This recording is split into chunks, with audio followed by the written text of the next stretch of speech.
سورہ نساء آیت نمبر 19۔ بسم اللہ الرحمن الرحیم۔ یا ایہا الذین آمنوا، اے ایمان والو، لا یحل لکم، نہیں حلال تمہارے لیے، ان ترثوا النساء، یہ کہ تم وارث بنو عورتوں کے، کرہن، زبردستی، ولا تعضلوہن، اور نہ قید کر کے رکھو ان عورتوں کو، لتذہبوا، تاکہ تم حاصل کرو، ببعض ما، کچھ وہ مال، آتیتموہن، جو تم نے انہیں دے رکھا ہے، الا ان یأتین، مگر یہ کہ آئیں وہ عورتیں، بفاحشۃ مبینۃ،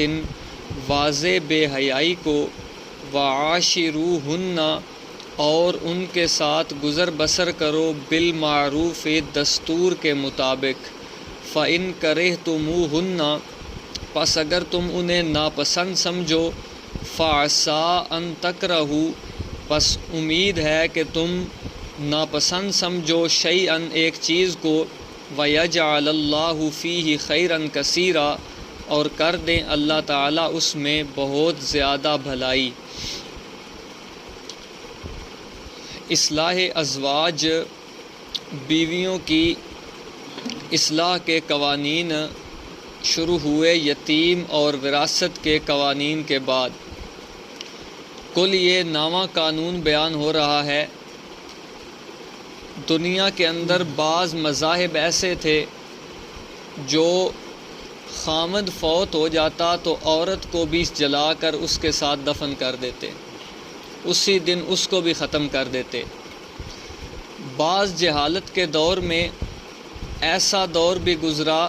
کہ اگر خامد فوت ہو جاتا تو عورت کو اپنی ملکیت سمجھ لیتے، اس پر اپنا کنٹرول کرتے، چاہتے تو اپنے کسی عزیز کے ساتھ زبردستی اس کا نکاح کروا دیتے، اگر چاہتے تو بغیر نکاح کے اسے ساری زندگی رکھے رکھتے اور اس کے مال کو ہڑپ کر کے کھا جاتے۔ اس باطل اور جہالت کا رد ہے کہ جس عورت کا خامد فوت ہو جائے وہ تمہاری ملکیت نہیں، میراث میں جو تمہیں حصہ مل رہا ہے وہ حصہ تمہارا، جو اس عورت کا حصہ ہے وہ اس کا اپنا حصہ ہے۔ عورت پر تمہاری ملکیت نہیں، تمہارا راج نہیں، تمہارا اختیار نہیں، وہ اپنی خود مختار اور با اختیار ہے، وہ اپنی مرضی سے چاہے تو رشتہ داروں میں کسی کے ساتھ نکاح کر لے، چاہے تو وہ باہر کسی دوسری جگہ پر نکاح کرنا چاہے نکاح کر لے، نہ تو تم زبردستی اس کا کہیں نکاح کروا سکتے ہو اور نہ ہی تم اسے نکاح کرنے سے روک سکتے ہو۔ اس پہلی رسم بد کا رد ہے، لا یحل لکم ان ترثوا النساء کرہا، اتنی آیت کے اندر۔ اس کے بعد لا تعضلوہن لتذہبوا، یہاں سے اگلے مسئلے کا بیان ہے کہ بسا اوقات آدمی کا دل نہیں لگتا عورت کے ساتھ، ویسے طبی طور پر نکاح ہوا پھر دل ہی نہیں لگا، تو بعض لوگ اس طرح کرتے ہیں کہ عورت کو اتنا تنگ کرتے ہیں وہ خود مجبور ہو جاتی ہے طلاق مانگنے پر، وہ کہتی ہے خلا دے دو، جو مال ہے اپنا جو تم نے دیا وہ لے لو، میرا سر چھوڑ دو۔ اللہ کہتے ہیں ایسے نہ کرو، لا تعضلوہن لتذہبوا ببعض ما آتیتموہن، خواہ مخواہ اگر ان کا کوئی قصور نہ ہو تو انہیں قید کر کے نہ رکھو کہ وہ مجبور ہو کہ تم سے طلاق مانگنے لگ جائیں۔ ہاں ایک صورت ہے، الا ان یأتین بفاحشۃ مبینہ، وہ کوئی بد اخلاقی کریں، شوہر کی نافرمانی کریں، پھر تو تم انہیں مجبور کرو طلاق لینے پر۔ اگر وہ اچھے طریقے کے ساتھ رہ رہی ہیں اور تمہارا صرف دل نہیں لگ رہا تو اس وجہ سے انہیں مجبور نہ کرو۔ وعاشروہن بالمعروف، دستور کے مطابق ان کے ساتھ رہو، خوش خلقی کے ساتھ، ان کو کپڑا، روٹی، مکان یہ دیتے رہو۔ ہاں فإن کرہتموہن،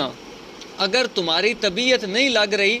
تو امید ہے کہ اللہ تعالیٰ جس چیز کو تم ناپسند سمجھ رہے ہو اس سے تمہارے لیے بھلائی کر دیں، یعنی امید ہے کہ تم جسے طبعاً عورت ویسے اچھی ہے، تمہاری صرف طبیعت نہیں مل رہی تو امید ہے اللہ تمہیں ایسی اولاد دے جس میں بہت زیادہ بھلائی ہو اور بہتری ہو تمہارے لیے۔ لہٰذا اس پر برداشت کرو، محض جو طبیعت نہیں لگ رہی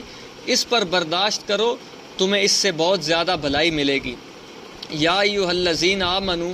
اے ایمان والو، لا یحل لکم، نہیں حلال تمہارے لیے، ان ترثوا النساء کرہا، یہ کہ تم وارث بنو عورتوں کے مجبور کر کے، ان زبردستی،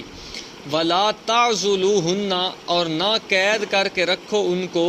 لتذہبوا ببعض ما آتیتموہن، تاکہ لو تم ان سے کچھ وہ مال آتیتموہن جو تم نے ان کو دے رکھا ہے، الا ان یاتینا،